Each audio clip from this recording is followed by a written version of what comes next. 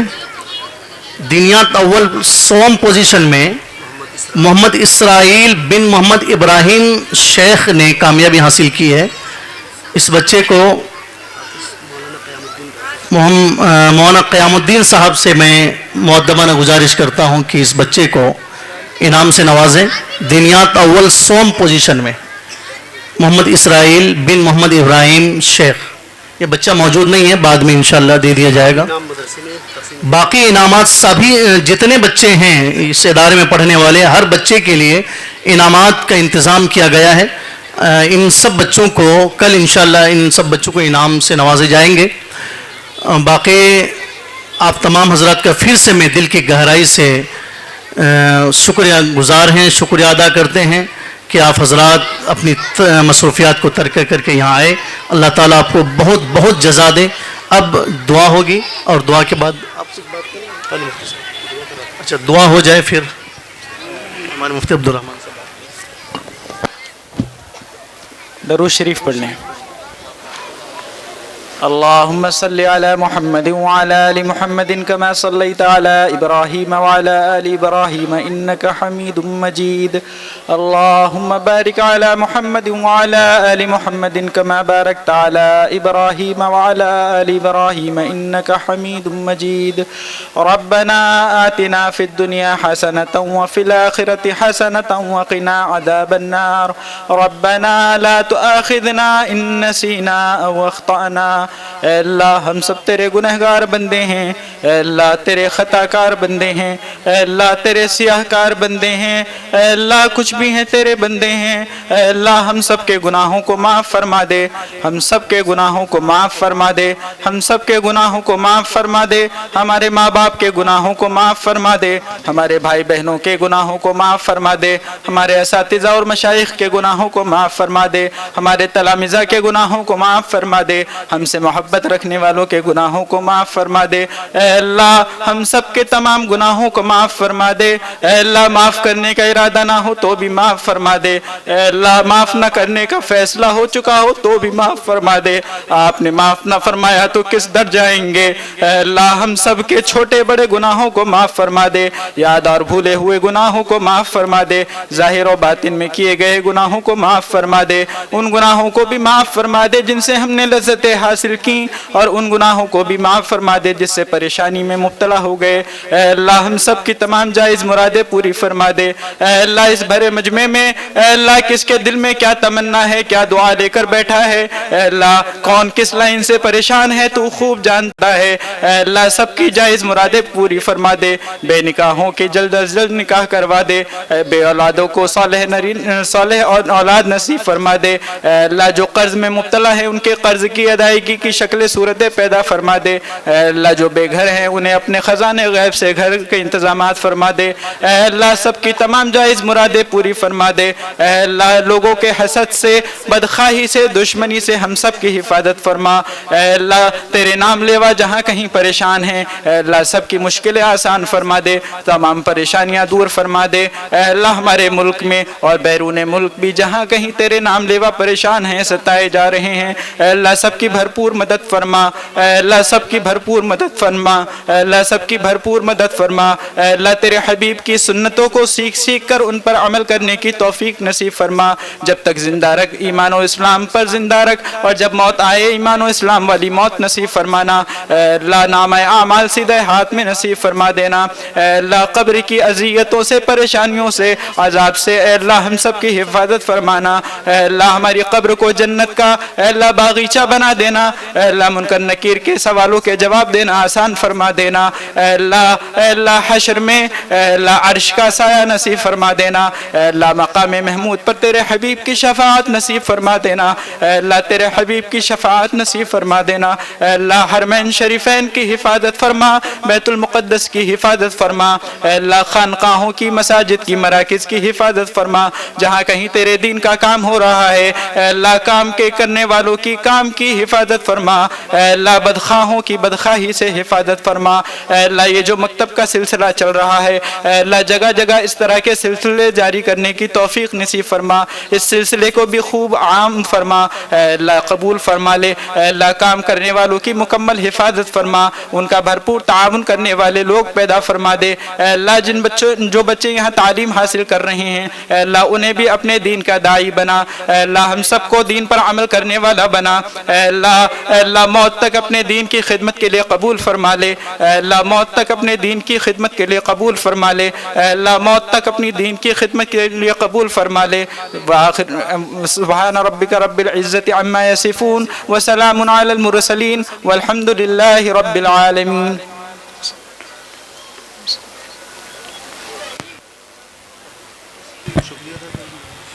ماشاء اللہ دعا ہو چکی ہے، بہت بہت جزاک اللہ، شکریہ آپ حضرات کے یہاں تشریف لانے کا، تمام علماء کرام کا بھی میں دل کی گہرائی سے ہم شکر گزار ہیں کہ آپ حضرات اپنی گناہ مصروفیات کو ترک کر کے یہاں آنے کی زحمت گوارا کی۔